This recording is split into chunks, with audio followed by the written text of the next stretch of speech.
Hi, I'm Ari Lynette, and today I don't know what I'm doing. And today I'm trying out a new series. So I've been thinking of some new series formats to try out on my channel, and I decided to try this one, which is based on a piece of media I've watched or read or consumed over the past few weeks. I'm talking about that and then doing a makeup look that coincides with it. So for today's video, it is makeup and movies. I'm going to be talking in this video about my thoughts on Toy Story 4, which I saw a few weeks ago. And I'm also going to be doing a makeup look inspired by one of the characters from the movie. So today's look is this very yellow, bright and fun look, inspired by Gabby Gabby, who is one of the characters, the new characters in Toy Story 4. She is voiced by Christina Hendricks, and she's a really interesting character, and I will get a little bit onto that later on in this video. But I do want to lay down essentially the structure of this video. The first part will be the makeup tutorial, which will be spoiler free. So regardless of whether you've seen the film or not, if you haven't seen it, it's fine, the tutorial is spoiler free. And I will show you how to get this really cute look. At least I think it's kind of cute. As usual, I'll be using certain products from my collection, but use what you have in your collection if you want to recreate this. So the second part of this video will be my thoughts and review of Toy Story 4, which will contain spoilers. I will let you know when we get to that point. I will lay down a very firm cut-off point. So if you haven't seen it and you don't want to know what happens, I will make sure to let you know when you'll need to check out. Click off the video, go see the film, and then come back and watch my thoughts later on. That's fine. But we're not up to that point yet, so let's get on to this eye look. And if you want to see how I created it, then do not go anywhere. Alright, so I've primed my eye, and now it's time to start on this look. So the look I've done today is inspired by the character of Gabby Gabby from Toy Story 4. Her colour scheme is very yellow, and that's what I really wanted to get with this look. It also has a little touch of brown, and I just really like how it all looks together, so I'm really excited to do this look. I'm going to explain a little bit more later why I actually chose Gabby Gabby as my inspiration for this look, but that will come later in the more spoilery part of this video, so I won't bring it up now. But first colour I'm going to take from the Revolution in Tammi Tropical Carnival palette. I'm going to take this yellow shade, Beaute, more of a bright yellow. I'm going to take this on a fluffier brush and just distribute this in the crease.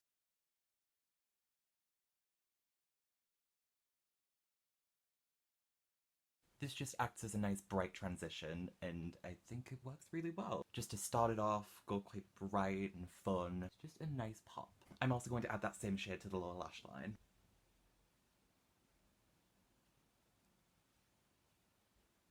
It is so hot today, so I apologise if I look like a sweaty mess, because I am one. But now I'm going to go in with another yellow shade, and I'm going to go a little bit more muted. I'm going to take Cider from the Beaute Flair palette, which, as if you've been on my channel before, you know I really love this palette. And I'm going to take that on that same brush, but put it a little further down. This shade's ever so slightly more orange toned, and I feel like that really helps in blending with the more bright yellow shade from the Tammi palette. I mean, this on its own is really nice, but I wanted to have a little bit of depth as well, so we'll be adding that later on. But I am going to put Cider in the lower lash line also. What's really good about this tutorial is that it's helping me use more of my yellow eyeshadows so I don't have to buy that Colourpop palette, because I'm honestly unsure about buying that because of the pressed glitter in it.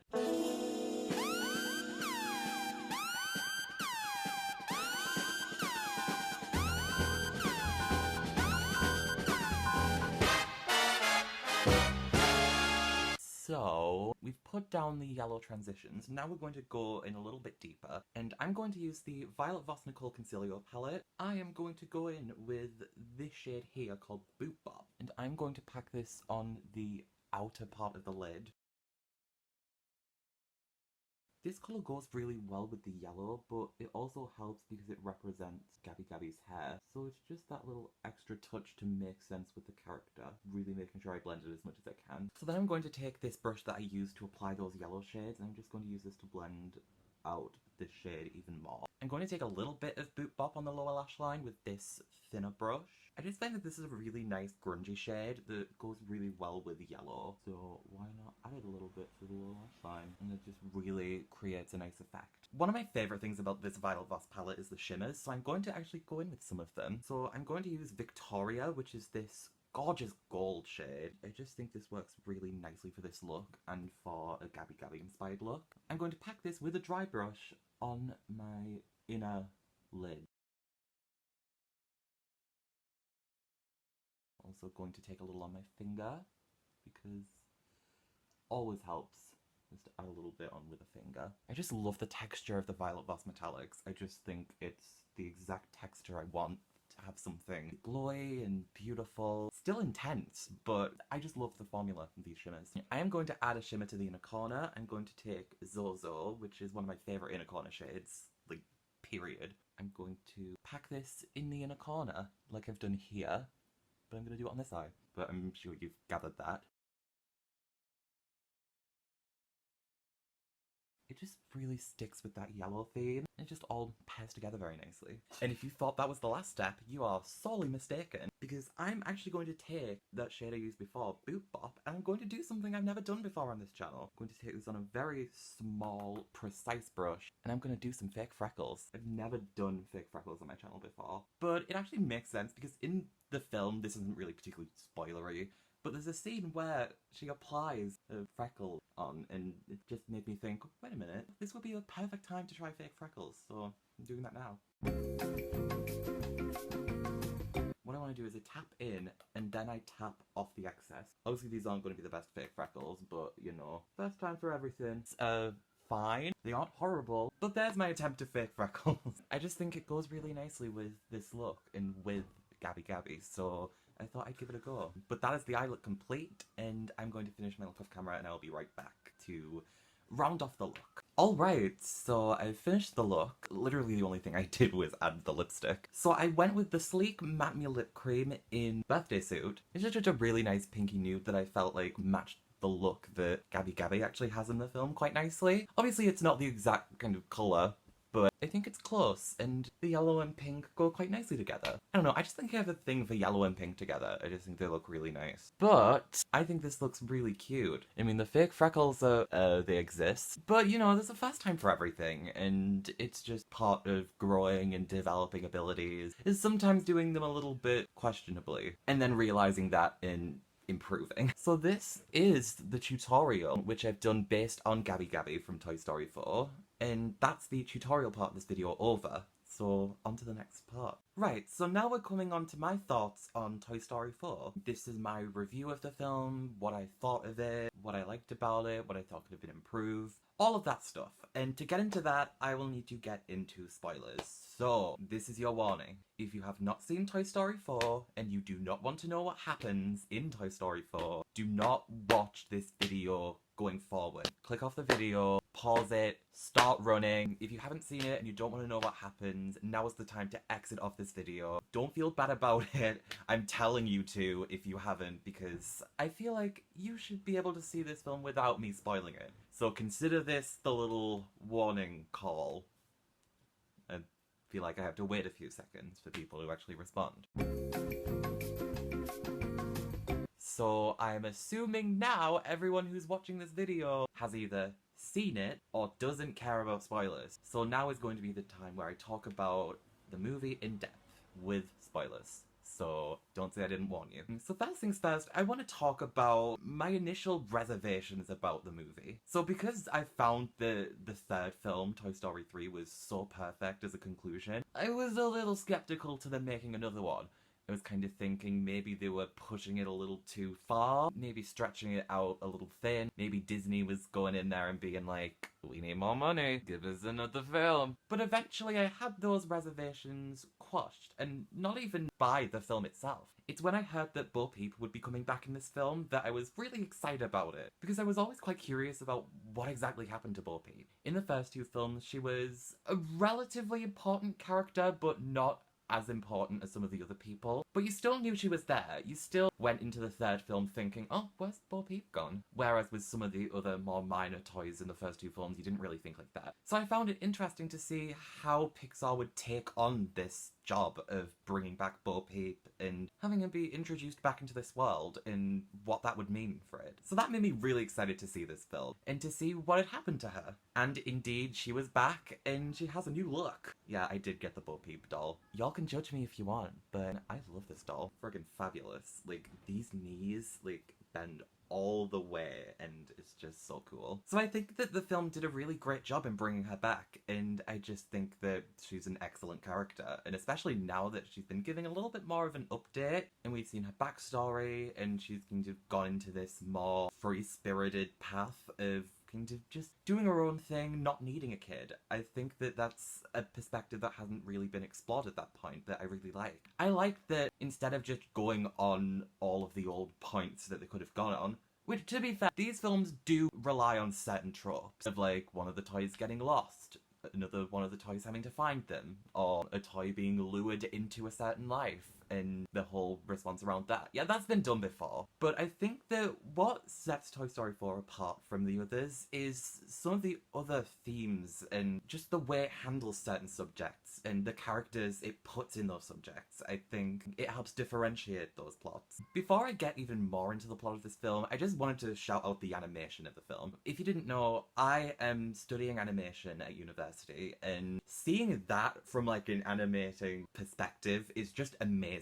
Like, the way that texture's played with in this film, the way that the rain is animated, lighting, and just all sorts of different things that is just so intricate. And me not being very confident with my skills in animating, I just look at that and think, oh my god, how is that even possible? And that's coming from someone who actually does know bits and pieces about the way it works. I'm still, like, really confused about that, and just like, holy shit, that's incredible. So shout out to those animators for doing an incredible job on this film. A lot of these new techniques have really helped in forming the new characters in this film and seeing their appearances, but also in terms of what I was talking about with plot and how different characters fit into different roles. There are some new and interesting perspectives in this film. Let's start with Forky, one of the new characters, who is absolutely hilarious, and as a fellow piece of trash myself, I feel so much relatability in that character. From a visual standpoint, he's pretty impressive, with the pipe cleaner arms. Even when he wakes up for the first time, you can see the glitter glue around his eyes. Like, it really is just, from an animation standpoint, excellent. But also, his perspective of being something that is now a toy but wasn't really a toy before, and sees itself as trash, not really understanding the purpose of a toy. That's a really interesting perspective that I don't think has really been explored before in this series, and I like that every time they go onto a new film, they explore something different. So, Beaute going on the road and living her life without a kid, Forky realizing what it means to be a toy and that he isn't trash. Those perspectives are new and interesting, and though we do get some of the same ideas as some of the earlier films, it's good that it employs new things. I do want to briefly touch on some of the other new characters. Ducky and Bunny are really funny in this film. Their presence is much needed in some more tense scenes where they really lighten the mood, and I just think they're really funny. Far funnier than the trailers portrayed them to be. And of course, we need to talk about Duke Kaboom for a minute. First of all, the fact they got Keanu Reeves in this film is just impressive. But also, he happens to be one of the funniest characters in this film, hands down. Just the whole persona and the expressions and the poses, everything is just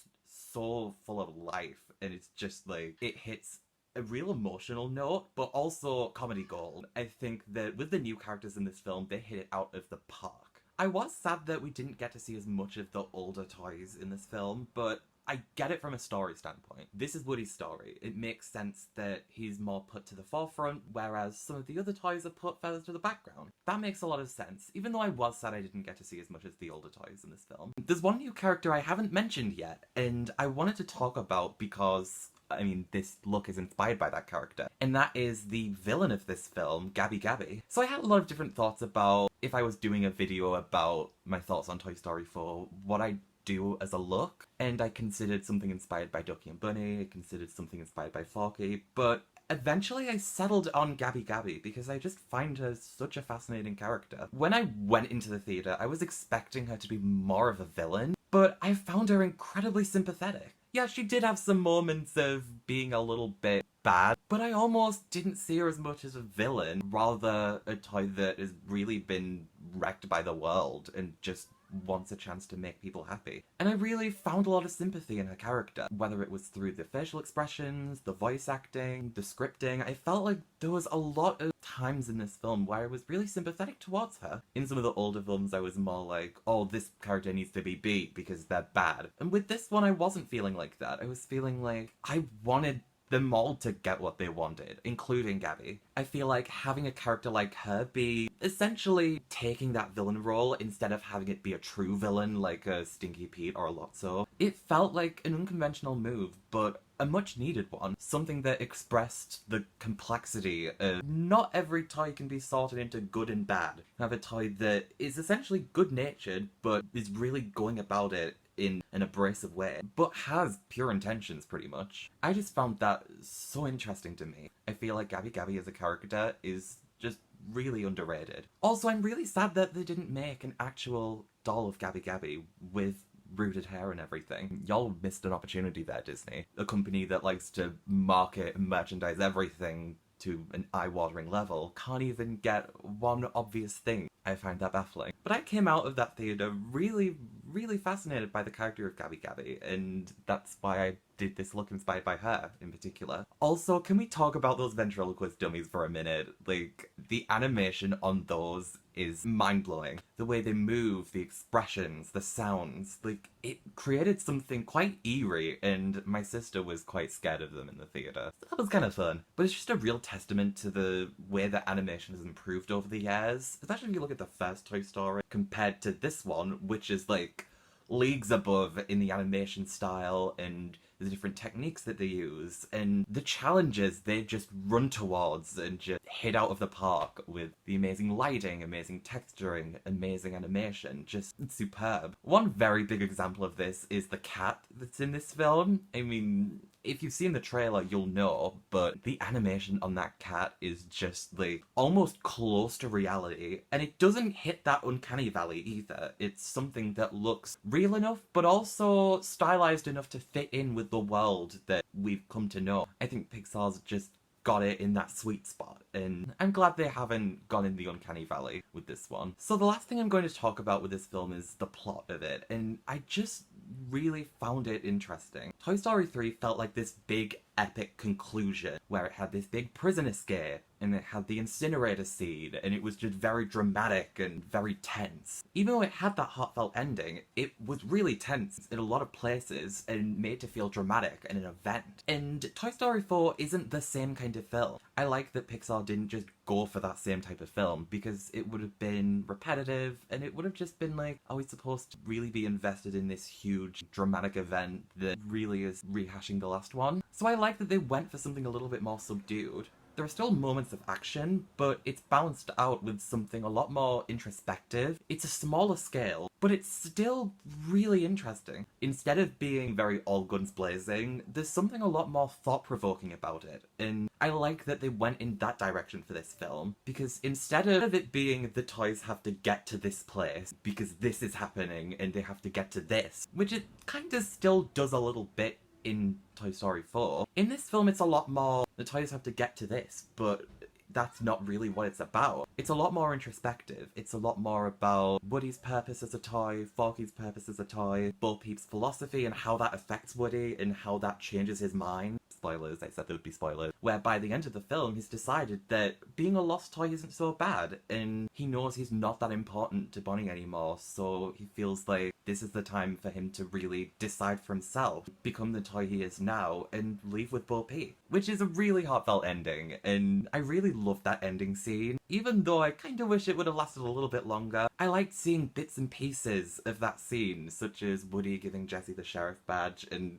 her facial expressions in that scene just tell 1,000 words so perfectly. But overall, the scripting and the way it was all put together, I feel like just resulted in something that wasn't just rehashing the last film and felt like its own entity, and I really liked that they didn't just rely on what they did last time. They did something that's really its own beast, something a lot more contained, a lot more introspective, a lot more thought-provoking, that had familiar ideas and concepts, but also dealt with new ones, and really made you leave the theatre thinking. It's not just some piece of mindless media that's been animated and given gorgeous fur and put out into the world to sell toys. Even though there is an element that could be that could be something to market, something to sell toys from, or bedspreads or whatever. But Pixar have made this more than that. They've made this something where you can really think about the different perspectives of the characters. These characters that you really end up caring about, whether it's over the past 20 or so years since the first one came out, or even the newer characters like Forky or Duke Kaboom or Gabby Gabby. There are real emotions, there are real stakes, and it doesn't feel contrived. And that's what I really loved about this film, is that it all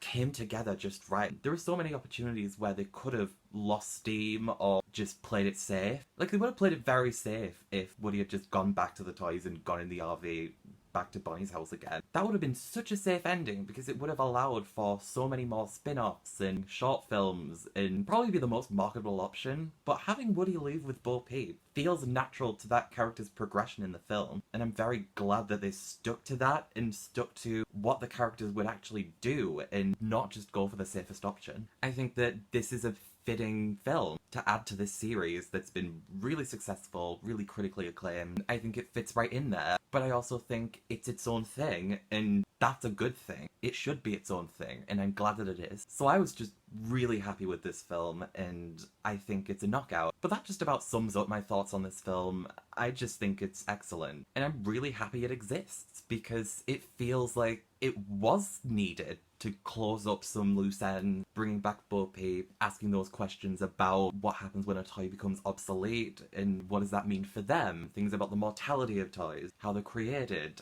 how they adapt to that. I feel like we needed some of those answers, and it wasn't just to print money. So that's all I really have to say about that film, other than it's awesome, and well done Pixar for doing a good job. But thanks for watching this video. I hope you like this look. I'm really happy with it. I think it looks really cute. But again, thanks for watching. I've been Ari Lynette. You've been amazing. And always remember, you do have a friend in me. Bye. Thanks for watching. If you like this, give it a thumbs up and come say hi in the comments. You can find me on Twitter at AriLynetteWork and on Instagram at AriLynette. And don't forget to subscribe to the channel. Love you for watching.